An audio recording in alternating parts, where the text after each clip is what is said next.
AJ ನ್ಯೂಸ್ಗೆ ಸ್ವಾಗತ. ಪರಿಸರದಲ್ಲಿ ಜೈವಿಕವಾಗಿ ವಿವಿಧತೆಯನ್ನ ಕಳೆದುಕೊಳ್ತಾ ಇದ್ದೇವೆ. ಕೇವಲ ಬೆಳೆಗೋಸ್ಕರ ಒಂದು ರೀತಿಯ ಬೆಳೆಗಳನ್ನ ಗಿಡಗಳನ್ನ ಬೆಳೆದು ಪರಿಸರಕ್ಕೆ ಅಗತ್ಯವಾಗಿರುವ ವಿವಿಧತೆಯನ್ನ ಇಲ್ಲದಂತೆ ಮಾಡ್ತಾ ಇದ್ದೀವಿ ಅಂತ ಶಿಡ್ಲಘಟ್ಟ ಜೆಎಂಎಫ್ಸಿ ನ್ಯಾಯಾಲಯದ ಹಿರಿಯ ಸಿವಿಲ್ ನ್ಯಾಯಾಧೀಶ ಮೊಹಮ್ಮದ್ ರೋಷನ್ ಶಾ ಕಳವಳ ವ್ಯಕ್ತಪಡಿಸಿದ್ದಾರೆ. ಶಿಡ್ಲಘಟ್ಟ ನಗರದ ಜೆಎಂಎಫ್ಸಿ ನ್ಯಾಯಾಲಯದ ಆವರಣದಲ್ಲಿ ವಿಶ್ವ ಭೂಮಿ ದಿನಾಚರಣೆ ಕಾರ್ಯಕ್ರಮದಲ್ಲಿ ಗಿಡ ನೆಟ್ಟು ನೀರುಣಿಸಿ ಚಾಲನೆ ಕೊಟ್ಟು ಮಾತನಾಡಿದರು. ಸಮಾಜದಲ್ಲಿ ಇರುವ ಪ್ರತಿಯೊಬ್ಬರು ಕೂಡ ನಮ್ಮ ಸುತ್ತಮುತ್ತಲಿನ ಪರಿಸರವನ್ನ ಸಂರಕ್ಷಣೆ ಮಾಡಬೇಕಾಗಿದೆ. ಕೇವಲ ಬೆಳೆಗಳಿಗಾಗಿ ಪರಿಸರವನ್ನ ಬೆಳೆಯುವ ಬದಲಿಗೆ ಪ್ರಾಣಿ ಪಕ್ಷಿಗಳಿಗೆ ಆಹಾರವನ್ನ ಒದಗಿಸುವ ಹೂವು ಗಿಡ ಮರಗಳನ್ನ ಬೆಳೆಸಿ ಪ್ರಾಕೃತಿಕ ಸಮತೋಲನವನ್ನ ಕಾಪಾಡಿಕೊಳ್ಳಬೇಕು. ಜೊತೆಗೆ ಜೈವಿಕ ವೈವಿಧ್ಯತೆಯನ್ನ ಬೆಳೆಸುವ ಸಲುವಾಗಿ ಮೇಯ ವಾಕ್ಯ ಕಾನ್ಸೆಪ್ಟ್ ನಲ್ಲಿ ಹಣ್ಣು ಕಾಯಿ ಬಿಡುವ ಗಿಡವನ್ನ ಬೆಳೆಸಿ ಪೋಷಣೆ ಮಾಡುವ ಕೆಲಸವನ್ನ ಪ್ರತಿಯೊಬ್ಬರು ಕೂಡ ಮಾಡಬೇಕು. ಆ ಮೂಲಕ ಪ್ರಾಣಿ ಪಕ್ಷಿಗಳಿಗೆ ಆಹಾರ ಒದಗಿಸಲು ಪರೋಕ್ಷವಾಗಿ ಸಹಕಾರಿಯಾಗಿದೆ ಎಂದಿದ್ದಾರೆ. ನಾವು ಪ್ರಸ್ತುತ ನೋಡ್ತಾ ಇರುವಂತಹ ಬಿಸಿಲಿನ ಬೇಗೆಯನ್ನ ಅನುಭವಿಸುತ್ತಿರುವುದು ನೋಡಿದ್ರೆ ಭವಿಷ್ಯದಲ್ಲಿ ಇನ್ನು ಯಾವ ರೀತಿಯ ಸಂಕಷ್ಟವನ್ನ ಎದುರಿಸಬೇಕಾಗಿದೆ ಎಂಬ ಆತಂಕದ ವಾತಾವರಣ ಕಂಡು ಬರ್ತಾ ಇದೆ. ಪ್ರತಿಯೊಬ್ಬರು ಕೂಡ ಹೂವು ಹಣ್ಣು ನೀಡುವ ಗಿಡಗಳನ್ನ ನೆಟ್ಟು ಪೋಷಣೆ ಮಾಡುವುದರ ಮೂಲಕ ಪ್ರಾಣಿ ಪಕ್ಷಿಗಳಿಗೆ ಆಹಾರವನ್ನ ಒದಗಿಸುವಂತಹ ಮಹತ್ ಕಾರ್ಯವನ್ನ ಮಾಡಬೇಕು ಎಂದಿದ್ದಾರೆ.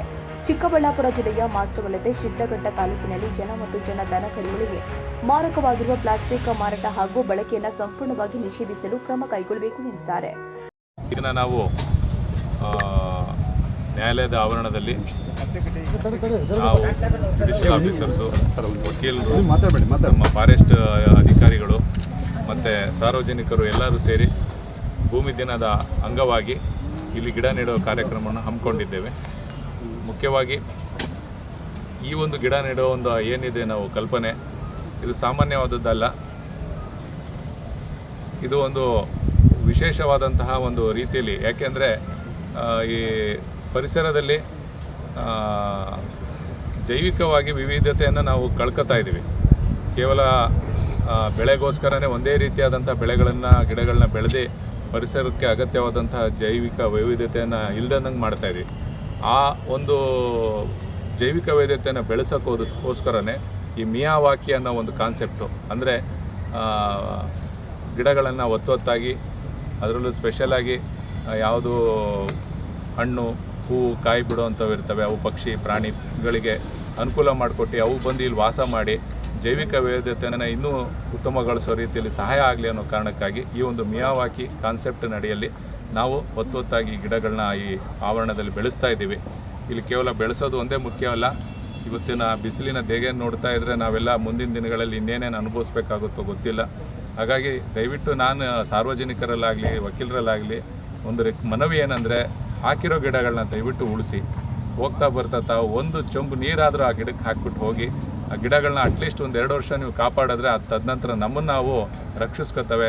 ನಮ್ಮ ಮಕ್ಕಳು ಮರಿ ಅಥವಾ ನಾವು ಸಾಕಿರೋ ಪ್ರಾಣಿ ಆಗಿರ್ಬೋದು ಅಥವಾ ಪರಿಸರದಲ್ಲಿರೋ ಪಕ್ಷಿಗಳಾಗಿರ್ಬೋದು ಅಥವಾ ಪ್ರಾಣಿಗಳಾಗಿರ್ಬೋದು ಅವಕ್ಕೆ ಆಹಾರನ ಒದಗಿಸ್ಕೊಡ್ತವೆ ಅಂತ ನಾನು ಹೇಳ್ತಾ ನನ್ನ ಮಾತು. ಹೆಸರು ಮೊಹಮ್ಮದ್ ರೋಷನ್ ಶಾ ಇದ್ದಾರೆ. ಅದೇ ರೀತಿ ನಮ್ಮ ಸುಕನ್ಯಾ ಮೇಡಮ್ ಇದ್ದಾರೆ, ರಂಜಿತಾ ಮೇಡಮ್ ಇದ್ದಾರೆ, ನಮ್ಮ ಸೆಕ್ರೆಟರಿ ಅವರಾದಂಥ CG ಭಾಸ್ಕರ್ ಇದ್ದಾರೆ, ಸಾರ್ವಜನಿಕರಿದ್ದಾರೆ, ನಮ್ಮ ಫಾರೆಸ್ಟ್ ಡಿಪಾರ್ಟ್ಮೆಂಟ್ ಅವರು ಹೆಸರುಗಳು ಗೊತ್ತಿಲ್ಲ, ರಾಜೇಶ್ ಸಾರ್ ಇದ್ದಾರೆ, ಇನ್ನು ಎಲ್ಲ ಸಿಬ್ಬಂದಿಯವರಿದ್ದಾರೆ, ನಮ್ಮ TLS ಸಿಬ್ಬಂದಿಯವರಿದ್ದಾರೆ. ಈಗ ನಾವು ಏನು ಇವತ್ತು ಕಾರ್ಯಕ್ರಮ ಹಮ್ಮಿಕೊಂಡಿದ್ದೀವೋ ಇಡೀ ದೇಶದಲ್ಲಿ ನಮ್ಮ ಒಂದು ಭೂಮಿನ ಕಳ್ಕೊಳ್ತಾ ಇದ್ದೀವಿ. ಯಾಕೆ ಕಳ್ಕೊಳ್ತಾ ಇದ್ದೀವಿ ಅಂದರೆ, ಈಗ ಭೂಮಿನೂ ಸ್ವಲ್ಪ ಕೆಡ ಒಂದು ಇದರಲ್ಲಿ ಬಂದಿದೆ. ನಾವು ಯಾವಾಗ ರಾಸಾಯನಿಕ ಗೊಬ್ಬರಗಳಾಕಿ ಮತ್ತು ವಿವಿಧ ರೂಪದಲ್ಲಿ ನಾವು ಮೊದಲು ಹಿಂದಿನ ಪದ್ಧತಿ ಬಿಟ್ಟು ಈಗ ಏನೇನು ನಾವು ಈ ನೇಗಿಲು ಜಪಾನ್ನಲ್ಲಾಗಲಿ ಚೈನಾನಲ್ಲಾಗಲಿ ಆ ಒಂದು ಅಳವಡಿಕೆ ಮಾಡಿಕೊಂಡು ಭೂಮಿ ಕೆಡ್ತಾ ಇದೆ ಮತ್ತು ನಮ್ಮ ಒಂದು ಭೂಮಿನ ಕಳ್ಕೊಳ್ತಾನೆ ಇದ್ದೀವಿ.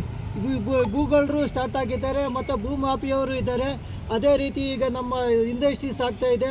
ಇಂಡಸ್ಟ್ರೀಸ್ ಎಲ್ಲ ಆಗಿ ರೈತರಿಗೆಲ್ಲನೂ ಭೂಮಿ ಹೋಗ್ತಾ ಇದೆ, ಕಳ್ಕೊಂಡು ಈಗ ಮುಂದಿನ ಪೀಳಿಗೆಯಲ್ಲಿ ನಮ್ಮ ಹಿರಿಯ ಸಿವಿಲ್ ನ್ಯಾಯಾಧೀಶ ಹೇಳ್ದಂಗೆ ನಮಗೆ ಮಳೆ ನೀರು ಯಾವಾಗ ಸಂರಕ್ಷಣೆ ಮಾಡ್ತಾ ಇಲ್ವೋ ನಮ್ಮ ಕಾಡುಗಳೆಲ್ಲ ಕಳ್ಕೊಂಡು ಈ ಕಾಡುಗಳೆಲ್ಲ ಕಡ್ದಿದ್ದಾರೆ. ಊರ ಹತ್ರ ಒಂದು ಮರನೂ ಇಲ್ಲ, ಇವಾಗ ಒಂದು ಮರನೂ ಇಲ್ಲ. ನನ್ನ ಕಳ್ಕಳಿಯಿಂದ ಹೇಳ್ಕೊಂಡು ಸಾರ್ವಜನಿಕರಿದ್ದೀರಾ, ಒಂದೊಂದು ಮನೆ ಹತ್ರನೂ ಒಂದೊಂದು ಗಿಡ ನೆಟ್ಟು ಅದೇ ರೀತಿ ಸಂರಕ್ಷಣೆ ಮಾಡಿ ಒಂದು ಪರಿಸರನ ಹೆಚ್ಚಿಸಬೇಕೆಂದು ಎಲ್ಲರಲ್ಲೂ ಕೇಳ್ಕೊಳ್ತಾ ಎರಡು ಮಾತು. ಕಾರ್ಯಕ್ರಮದಲ್ಲಿ ನ್ಯಾಯಮೂರ್ತಿ ಸುಕನ್ಯಾ, ನ್ಯಾಯಮೂರ್ತಿ ರಂಜಿತಾ ಎಸ್, ತಾಲೂಕು ವಕೀಲರ ಸಂಘದ ಅಧ್ಯಕ್ಷ ನಾರಾಯಣಸ್ವಾಮಿ, ಪ್ರಧಾನ ಕಾರ್ಯದರ್ಶಿ ಭಾಸ್ಕರ್, ವೇಣುಗೋಪಾಲ್, ಅರಣ್ಯ ಇಲಾಖೆ ಅಧಿಕಾರಿಗಳು ಉಪಸ್ಥಿತರಿದ್ದರು. ತಮೀಂ ಶಾ ಪಾಷಾ, ಶಿಡ್ಲಘಟ್ಟ, ಎಜೆ ನ್ಯೂಸ್.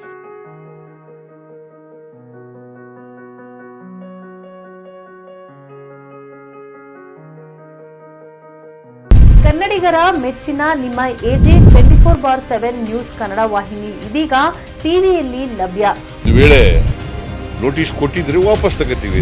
ಇವತ್ತು ವಕ್ಫ್ ಪ್ರಾಪರ್ಟಿ ಅಂತೇಳಿ ಬರ್ತದೆ ಅಂತ ಹೇಳಿದ್ರೆ ರೈತರು ಬೀದಿಗೆ ಬಂದ್ರೆ ಏನ್ ಮಾಡ್ಬೇಕಾಗತ್ತೆ?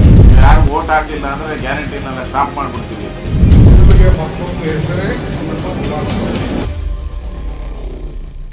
ಕರ್ನಾಟಕ ಮತ್ತು ದೇಶ ವಿದೇಶ 360 ಡಿಗ್ರಿ ಸುದ್ದಿ ಹಾಗೂ ಉತ್ತರ ಕರ್ನಾಟಕ, ಬೆಳಗಾವಿ, ಬಾಗಲಕೋಟೆ, ಧಾರವಾಡ, ಹಾವೇರಿ, ಗದಗ, ಬಿಜಾಪುರ ಜಿಲ್ಲೆಯ ಕ್ಷಣ ಕ್ಷಣದ ವಿವರವನ್ನ ಪಡೆಯುವುದಕ್ಕೆ ಎಜೆ 24/7 ನ್ಯೂಸ್ ಕನ್ನಡ ವಾಹಿನಿಯನ್ನ ಲೈಕ್ ಮಾಡಿ, ವಿಡಿಯೋಗಳನ್ನ ಶೇರ್ ಮಾಡಿ, ಕಮೆಂಟ್ ಮಾಡುವ ಮೂಲಕ ನಮ್ಮ ವಾಹಿನಿಗೆ ಸಹಕಾರ ನೀಡಿ ಮತ್ತು ಚಾನೆಲ್ ಅನ್ನ ಸಬ್ಸ್ಕ್ರೈಬ್ ಮಾಡಿ. ಧನ್ಯವಾದಗಳು.